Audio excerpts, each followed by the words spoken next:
a Debian developer for over a decade and has led the development of Debian's current installer, as well as developing DebHelper and DebConf.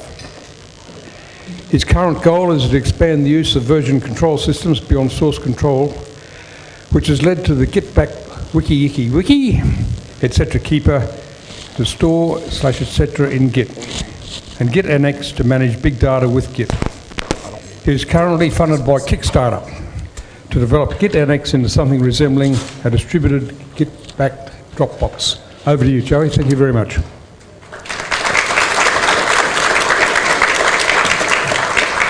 Okay, thank you, and apologies for the delay, and apologies to anybody who's watching the recording that we only have video of the screen behind me and not direct output. There were technical issues. So I'm going to be talking about two different things today and giving two demos. So if I start going too fast, please let me know. So the first thing is Git annex, which is basically building on Git. And then I'm going to speak about something that takes the Git annex base that I developed and build something completely different on top of that. So I have to start with a little story. About 3 or 4 years ago, I moved out to a fairly remote location out in the country, and I only had internet access through one of these things, dial-up. And I'm actually still on dial-up, and when I moved out there, after about a week of living out there, I realized that I spent a lot of time with these kind of things. And I was, downloading them to remote computers, and when I was back in town on fast internet, sneakernetting them around, and it got really annoying pretty quick. And at the same time, I was interested in learning this Haskell language. So actually, I was also downloading lots of Haskell talks and reading about it and so on. I really was looking for some simple program that I could write in Haskell, because you have to start with something simple, but you have to start with something real. And this isn't really going to be a talk about Haskell, but this Git annex is written in it, so I thought I'll let you know. So Git is awesome, like Josh said yesterday. It's just a beautiful system. We have these beautiful trees. We make wonderful things. We have some dead projects along the way, but in general, it's perfect for everybody in this room, I'm sure, right? But if you're giving talks here at LCA, you've probably seen this. It's the OpenOffice version control system, as it is. Maybe you haven't seen it because you probably didn't use it to version control your documents. But if a regular user is trying to work on a presentation, they're probably either going to use this or wish that they had, because otherwise they'll probably run into this. And I saw this many times after I'd shut down the program cleanly, but anyway. What I wonder is, why do users have to worry, oh no, I'm about to lose all the work that I put in my slides the night before the talk, right? And of course, there's really good reasons why regular average Joe user out on the street or in the boardroom or whatever isn't using Git, right? It's hard to use, but there's good technical reasons too, besides just, if it's hard to use, the OpenOffice guys can surely add it in somehow as a back end. But they also have technical issues. They're saving compiles in a compressed zip format. That means that every time a user clicks on save, it's going to dump out a new file. In my case, it would probably be a new 7 megabyte or 10 megabyte file or something for their presentation. And that doesn't delta compress. So it's really not a good fit for Git, right? So when I was thinking about this, I realized that, well, Git is perfect for us. There's this whole thing lurking in the background behind these beautiful trees that we use, these big monolithic files. And that's what I'm interested in, bringing Git out so it can handle this kind of thing. So, just briefly, some of the problems with Git in large files, and I haven't looked at this lately. I think some of these things are improving gradually within Git, and that's wonderful because it makes it a little bit easier to just check your OpenOffice thing into Git anyway. But some of these are intractable. They're built into the design of Git. For example, you really need 2 times the disk space. You've got to have your .git directory and your actual files. You can't partially check out a Git repository. Say you have 100 gigabytes of data, you only got a netbook with 60 gigs of storage. You can't just check out pieces and this and that you need out of your repository. You need everything if you're using Git. That's the design. And of course you need everything that's ever been checked into the repository. Even if you deleted it 5 years ago, it's still there, and that's wonderful, but it's not so wonderful if it's a ISO image. And I was actually using Git for a while with large files, and I ran into this one in the middle. Auto repack can really suck if you have, say, 60 gigabytes in Git, and it happens to launch on some, embedded ARM machine that you're using to play your music files that you've checked into Git. Not fun. So I'm actually going to now go to my first little demo. I hope it'll look a little bit better than this, but I thought I'd put this up as the worst case scenario. And I'm just going to start off. I've made 2 directories. This one up here, I'm just going to use git for, so we'll git init. And they're both the same. They both have a 400 megabyte file in it, which, it could be an ISO image, it could be a talk, say, something like that. Let me get init down here too, because we're going to use git annex down here. So we'll also git annex init, which you need to do to tell git annex, hey, this is actually a repository that you can run in. So let's add the big file. Okay, that's going to take a while because it has to hash it and stuff. Now, I would love to say, oh, this is going to take just complete instantaneously. It's also hashing the file, and there's a good reason to do that, so we'll pay the overhead. If you actually wanted to and you had enormous files, you could actually give it a flag that would tell it, check it in as is, just give me a dummy thing that isn't a checksum, and we can add one later. But as is, it does checksum. But okay, so that's done. Git's still running. What's it doing? It's using 400 megabytes of memory for one thing. Yeah. So while Git's still going, I think I'm going to make another repository. Oh, I should commit that, don't I?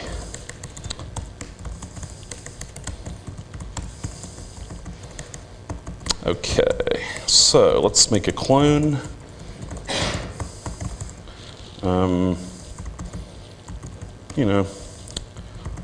So that was nice and fast. If you look here, you'll see what is a dangling symlink.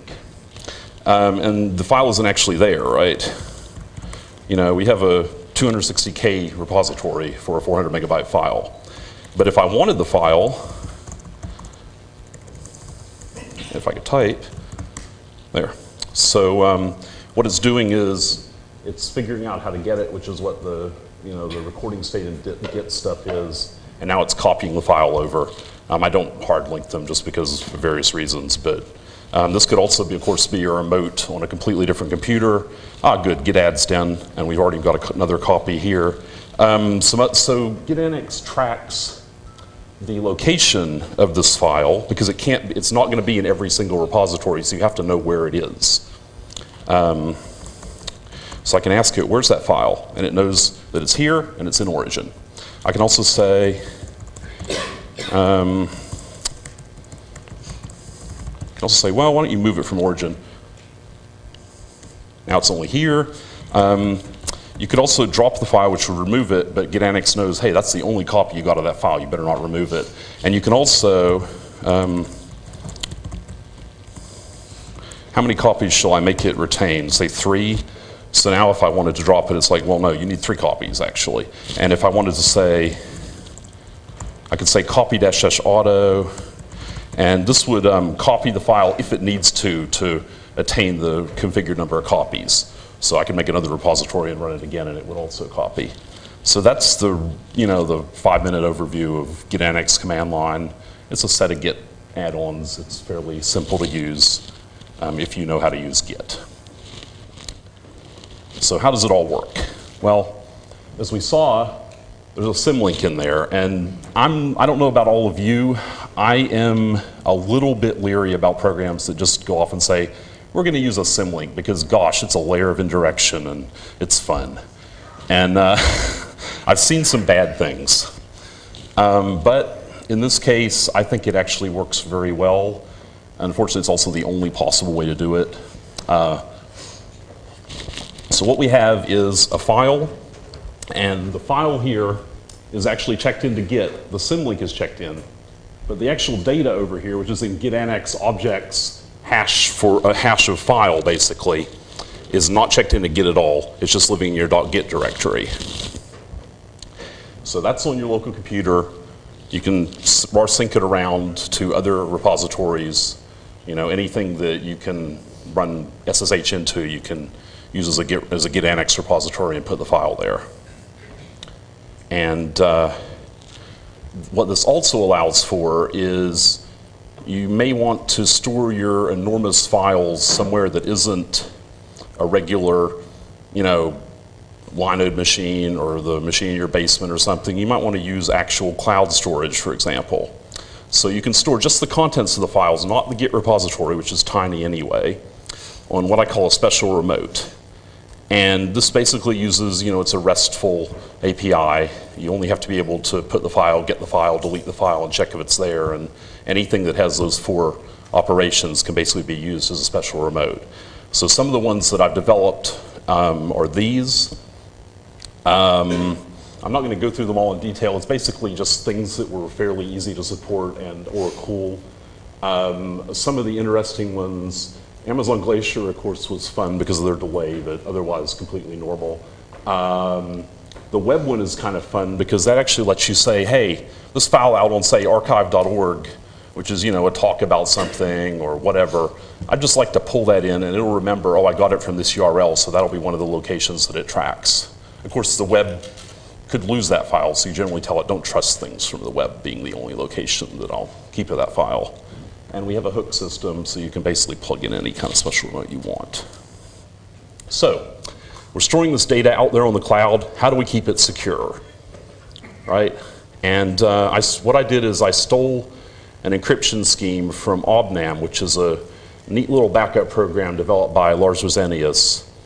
And so you have a symmetric encryption key, which isn't a GPG public key. It's just a random run-of-the-mill key used to encrypt the file. But what we do, whoa, there should be a symmetric key there.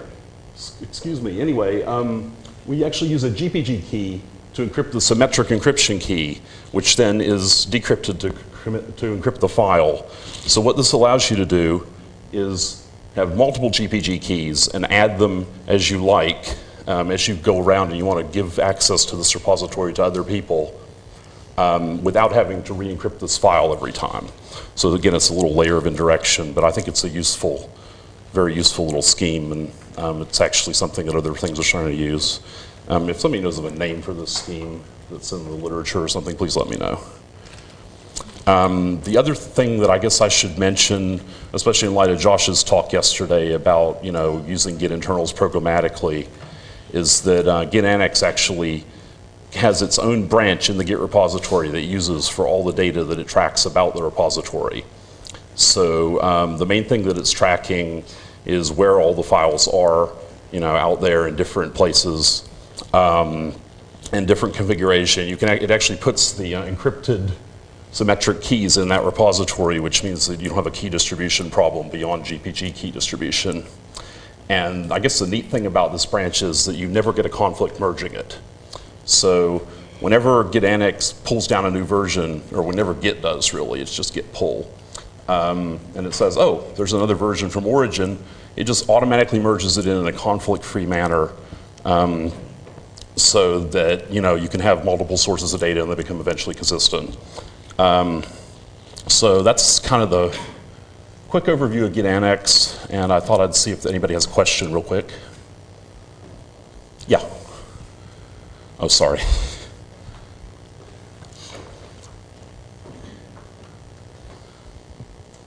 You said that it merges in a conflict-free manner. Right. Would you like to elaborate on that a little bit, please?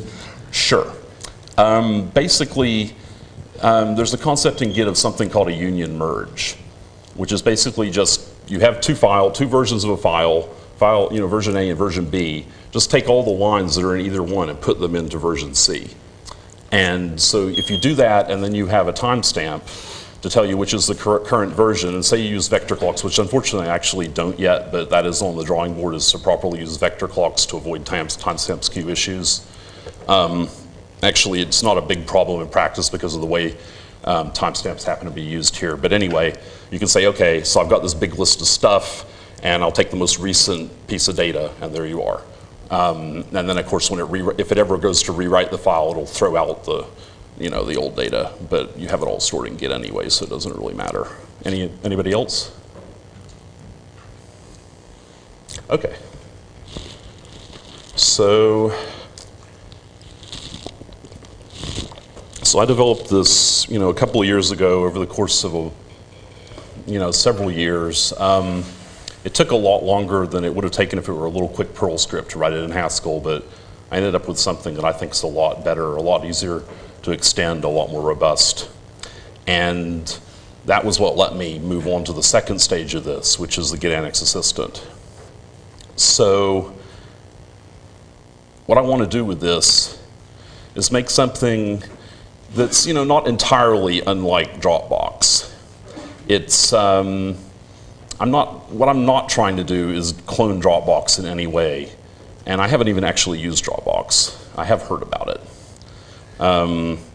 What I wanted though is to bring the power of Git into something that everyday users could use.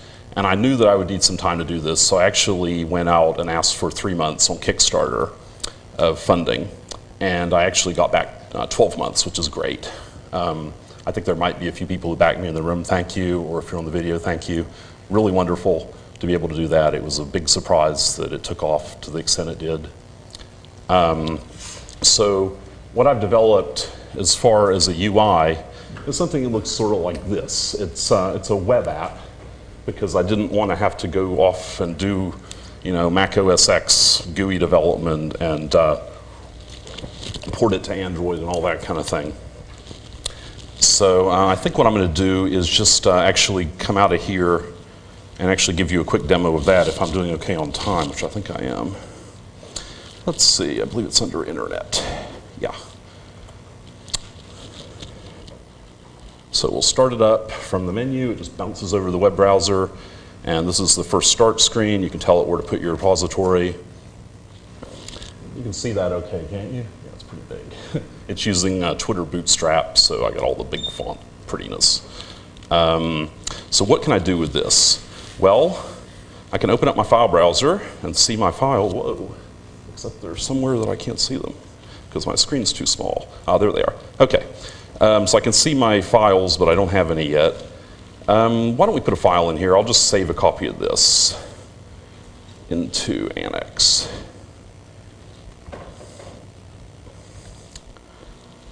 Okay.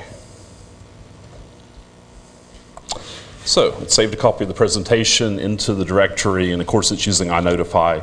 It immediately noticed it, added the slides, added the lock file that OpenOffice for some reason drops in there and doesn't delete, and committed it to Git. Simple. Something any user could probably use without having to know much about Git. So what else can we do with this?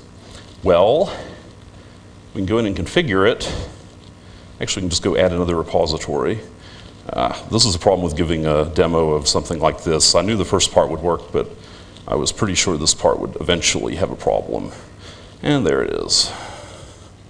I've got some kind of, I'm not sure if it's a browser bug or a framework bug, but occasionally it does lock up like this and at the worst possible times. Okay, so let's go to configuration.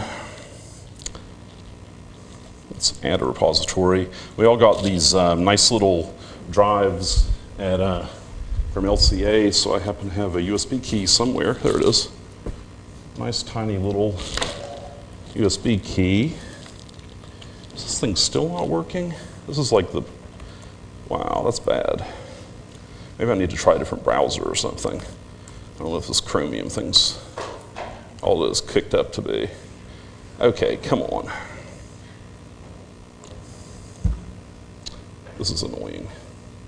I've been chasing this bug for about 2 months, and I can't reproduce it reliably enough, except for apparently I'm in front of a room load of people giving a talk to debug whether it's at the, which layer it's even at. So maybe I can't give this demo. Actually, I'm going to go ahead and try Iceweasel. So the bug tracker requires an audience to read. Yeah.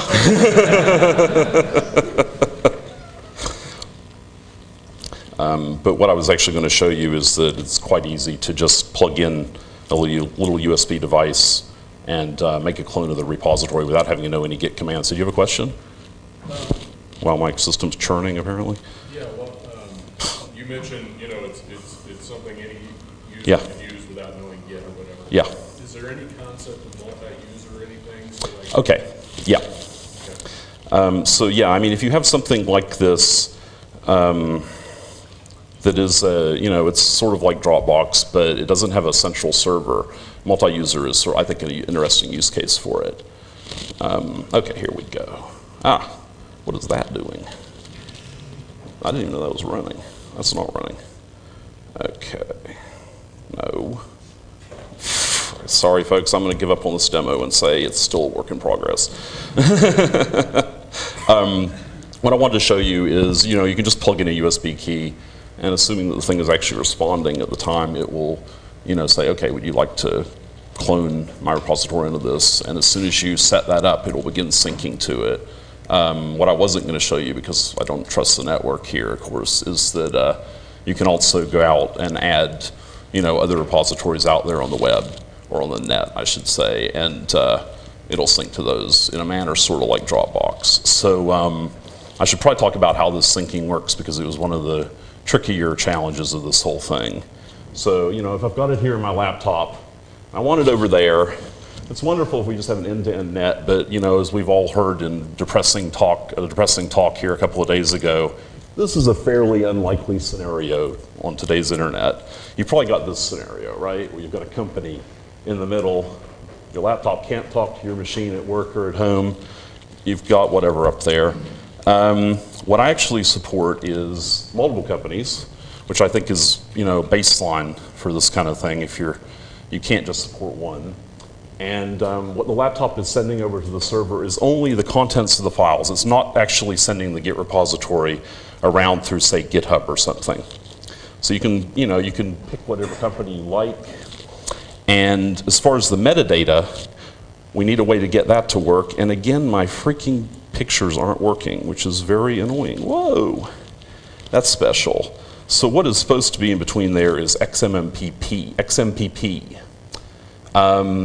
What I've developed is a way to do a Git push and tunneled it through XMPP, because it's a protocol that's quite easy for average user who has a Google account to go log into.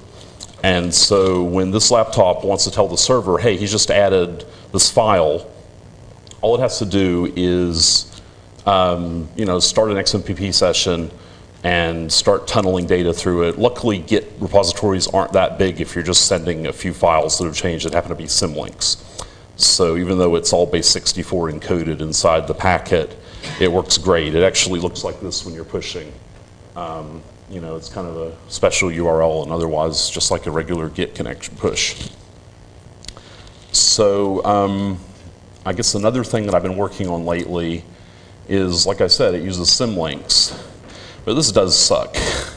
So I've actually been working recently on giving the user, at least the user of the Git Annex Assistant, an interface where they actually just have regular files and not symlinks. And the way I'm doing that is by basically bypassing a lot of Git stuff, because if they're using something like this, they probably don't care about being able to run Git rebase on their repository or something. So they just have a directory full of files. It actually checks in the symlinks behind their back, and it's passed around in Git repositories that way. But as far as they're concerned, they can just go and edit a file directly, and it's just a regular file.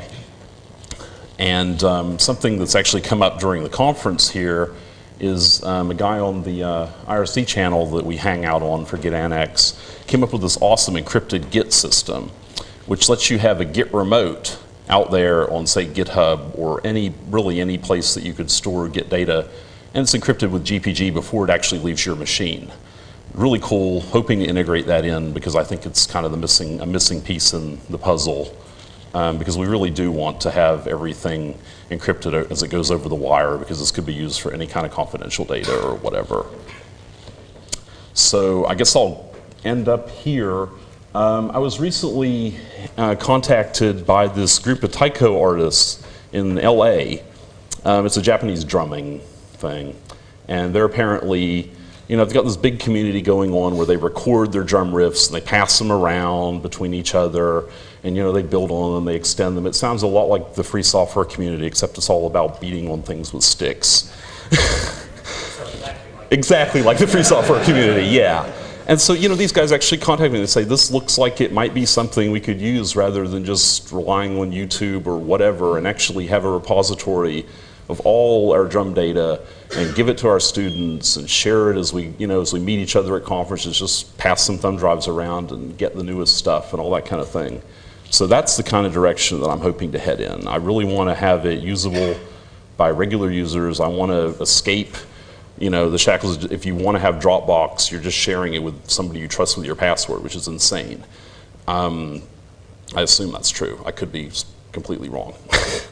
But I want to have something that's theoretically peer-to-peer, that's well distributed, that allows for local archival, that allows for offline use, and hopefully we'll get there. We'll see.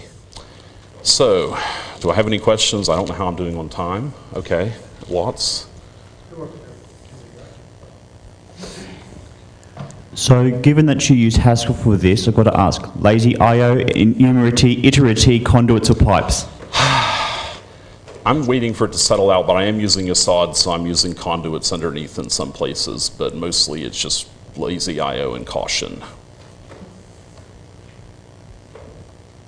Hi, Joey. I'm a fan of pretty much every piece of software you've ever written. Thank you. So my question is, once you're done with Git Annex Assistant, will there be any other project that we'll be able to fund? Gosh, that's a hard question. We'll have to come back to that one later.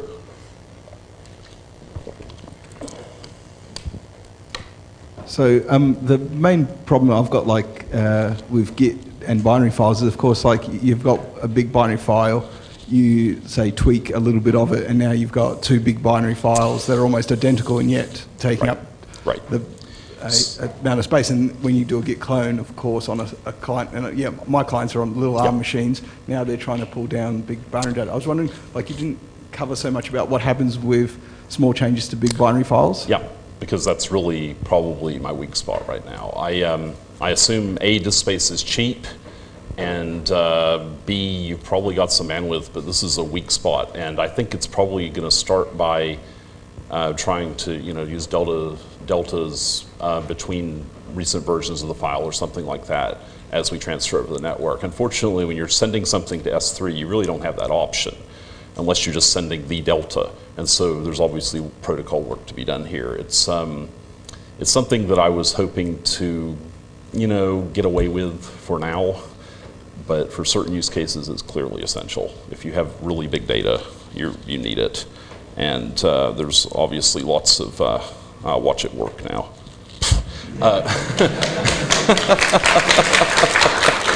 So actually, I guess if we have a little bit more time, which I assume we do because I blew this part of the demo, I could show you a few things. I don't want to go through anything that actually hits the network because I haven't tried to make it work well, and I don't want to type in passwords anyway, but I can show you, the level of configuration that a user is going to need. It's a few fields, but, they're mostly pretty self-explanatory, right?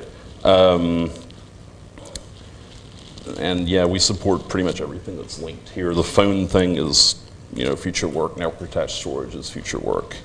Some of these are kind of cool. This one is just local pairing on the network.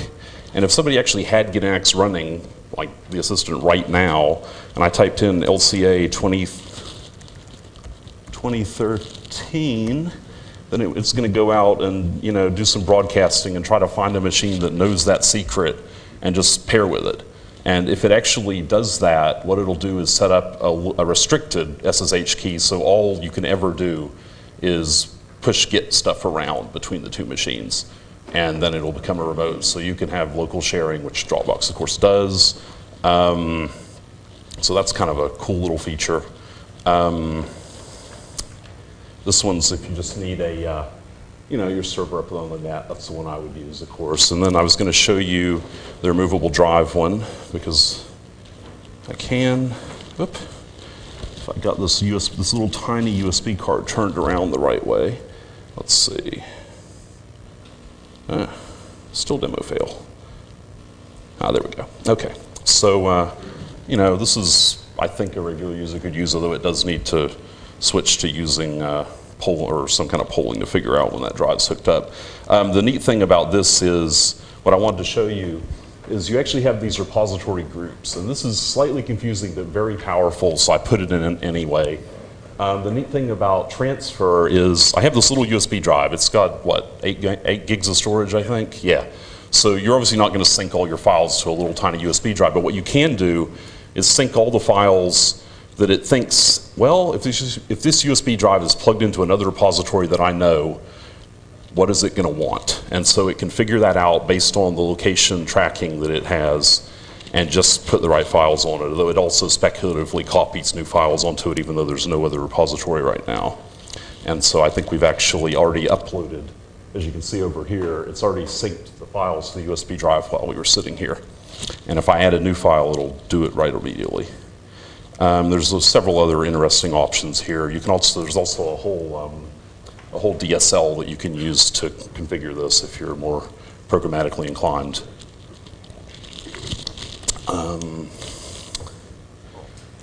I think that's really all I wanted to demo in here. And so I guess we'll get back to questions now. Sorry, yeah, you said it's really great that people can use this and don't really have to worry about Git. How much do they have to worry about GPG? Good question. So, well, Git-annex can use GPG, and I would highly encourage that you use GPG. It can also just encrypt things with that symmetric key that I showed you. And in that case, anybody who gets a hold of a copy of your Git repository can decrypt all your files from wherever they are. And as long as you're okay with that, you don't have a key distribution problem, which I can't solve any better than anybody else can. And so that's what this thing sets up by default. I would like to try to add something to exchange GPG keys, maybe some kind of a pairing mechanism over the local network or something. Open ideas here. But it's a hard problem, right? Who's next? Over here. Okay. Can you tell us a little bit about your Kickstarter experience? What was the good points? What was the bad points? And what do you attribute your success to? Well, I guess starting with why did it sort of take off, although not, this wasn't like a large-scale Kickstarter takeoff. This was, I can live frugally for a year takeoff, right? I had already spent 2 years developing the program. Let's start with that. So, I think I had people who trusted that I could actually make something that they could use, and maybe they were like, well, maybe my mom can use this other thing if he actually manages to make something that doesn't lock up in the middle of presentations. The Kickstarter experience, it's elating. The UI is horrible. They have 5 different flavors of markdownish stuff, all different, all in UI. I can't believe it. They're very unclear about whether this is a free software project, and there was massive user confusion, even though I said right on the front page, this will be AGPL'd and GPL'd. I was surprised at how good my contributors have been about not being backseat drivers. I have the internet as a boss right now, but it's actually been a pretty good boss, which is amazing. What else can I say? I think it's important to have a good video, duh. But I put my video together in 3 days and it involved stick figure drawings, so it doesn't take that much. Yeah. Yeah, Joey, just wondering what framework you're using for the web interface. Okay. This is, as I said, Twitter Bootstrap, so it gives us all this fairly pretty GUI looking stuff. I'm using underneath that jQuery. I have 100 lines of JavaScript that I wrote myself. And all they do is make this long polling stuff that isn't working right now work. And yeah, it's fairly, everything else is just HTML, and I could make a form in about a minute. On the Haskell side, it is the Assad web framework, which is a crazy type-safe web framework for Haskell. It's been a lot of fun to use. And, yeah. So you said that you did it as a web app because you don't want to port onto various mobile devices. Yeah. I think part of the success story of Dropbox is that it is on all these mobile devices, and I'm just wondering what the pathway would be to get there. Well, I mean, I'm using Twitter Bootstrap. So one of the cool things that I love about Bootstrap is it's got this responsive UI. when I make my screen narrow, it's already starting to look a little bit like it could fit on a cell phone, right? And I don't know what the portability story to, say, Android is going to look like, because actually nobody has ever ported Haskell to Android yet. So that's going to be fun. I'm doing that next month, apparently. Joe, I noticed you had a lot of videos on archive.org and things like that bookmarked. Have you had any interest from the people doing Miro? Doing what? Miro. Miro. It's Is a that sort of universal media browser. Oh, that. No, I haven't heard from them. There are a few there's a project called Open Photo, which was actually kickstarted a while ago, and actually I stole their stick figure drawings and used their idea, and now they're making a Git Annex backend with PhD students in France, which is kind of cool. But no, I haven't heard from Miro.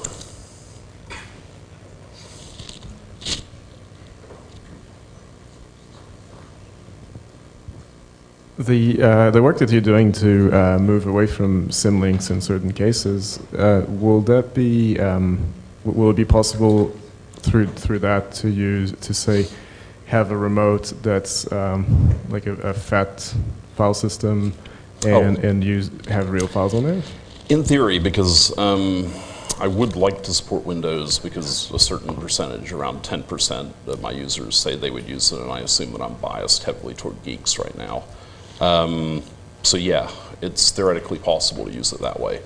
It's a fairly small tweak to just remove a few places that still write symlinks. Let's see. Yeah, so if I put this thing in direct mode, this isn't a symlink anymore, it's just a regular file. The interesting thing about this is if I write to the file, I'm losing the only copy I've got, because it was only in one place. So the direct mode, you know, you're flying without Git's, you know, parachute.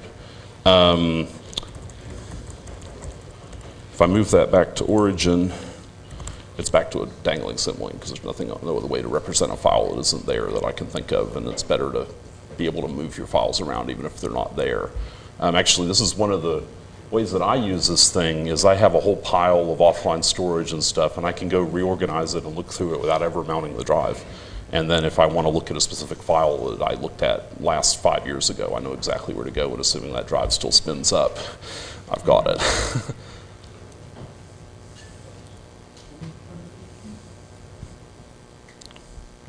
Down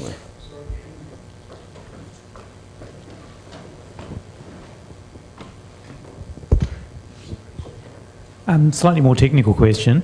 I've got some reasonably large sets of files that are being copied around via rsync with a moderately low bandwidth link between them.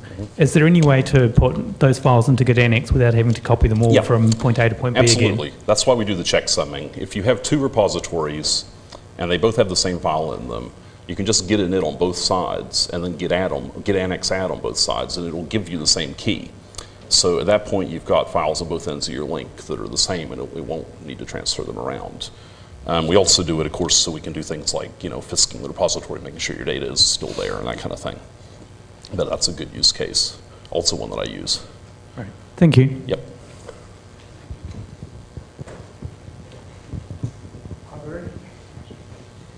Are there any further questions? What a brilliant presentation. Thank you very much, Joey.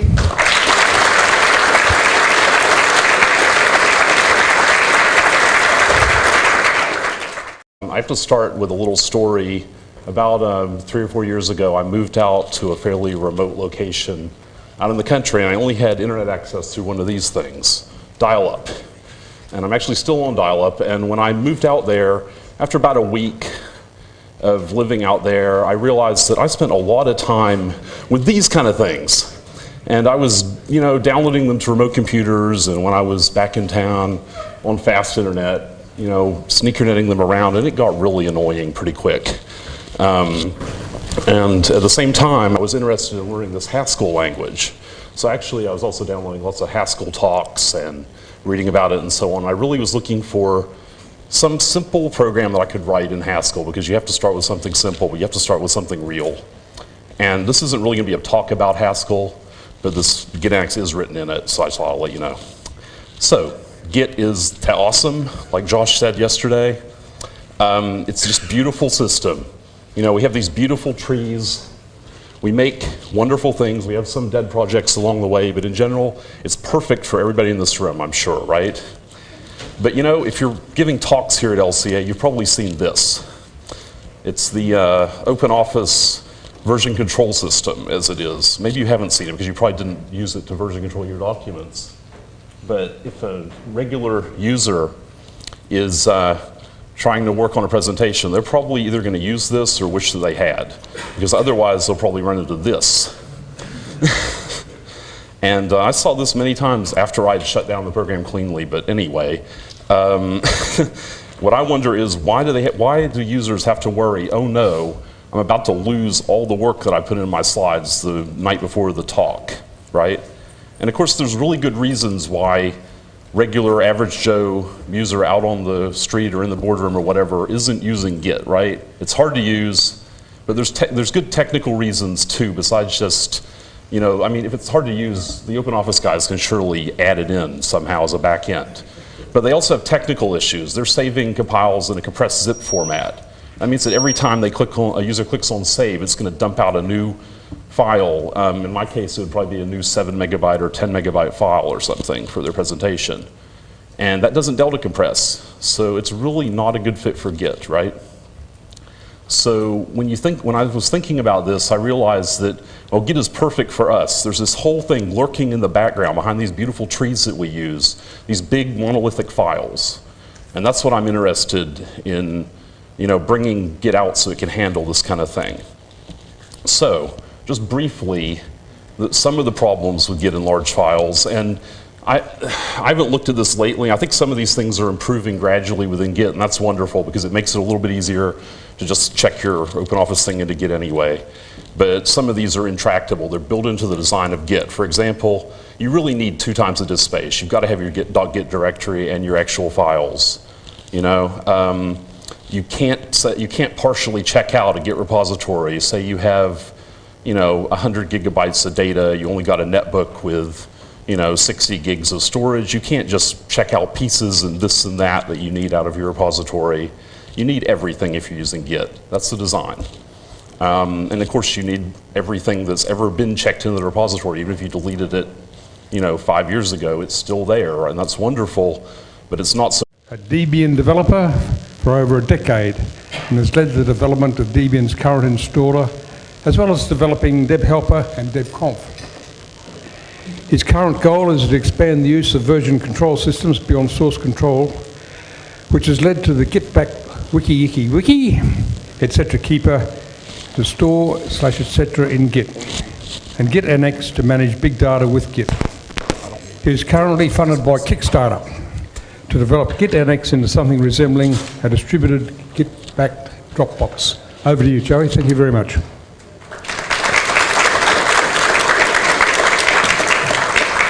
Okay, thank you, and apologies for the delay, and apologies to anybody who's watching the recording that we only have video of the screen behind me and not direct output. There were technical issues. So I'm going to be talking about 2 different things today and giving 2 demos, so if I start going too fast, please let me know.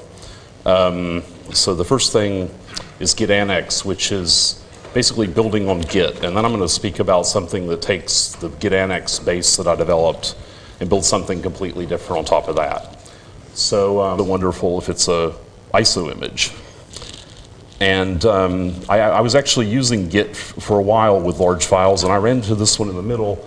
Auto repack can really suck if you have, say, 60 gigabytes in Git and it happens to launch on some, you know, embedded ARM machine that you're using to play your music files that you've checked into Git. Not fun. So I'm actually going to now go to my first little demo. I hope it'll look a little bit better than this, but I thought I'd put this up as the worst case scenario. And I'm just going to start off. I've made 2 directories. This one up here, I'm just going to use Git for, so we'll get an edit. And they're both the same. They both have a 400 megabyte file in it, which, you know, it could be an ISO image, it could be a talk, say, something like that. Let me get an it down here too, because we're going to use Git annex down here. So we'll also Git annex init, which you need to do to tell Git annex, hey, this is actually a repository that you can run in. So let's add the big file. Okay, that's going to take a while because it has to hash it and stuff. Now, I would love to say, oh, this is going to take just complete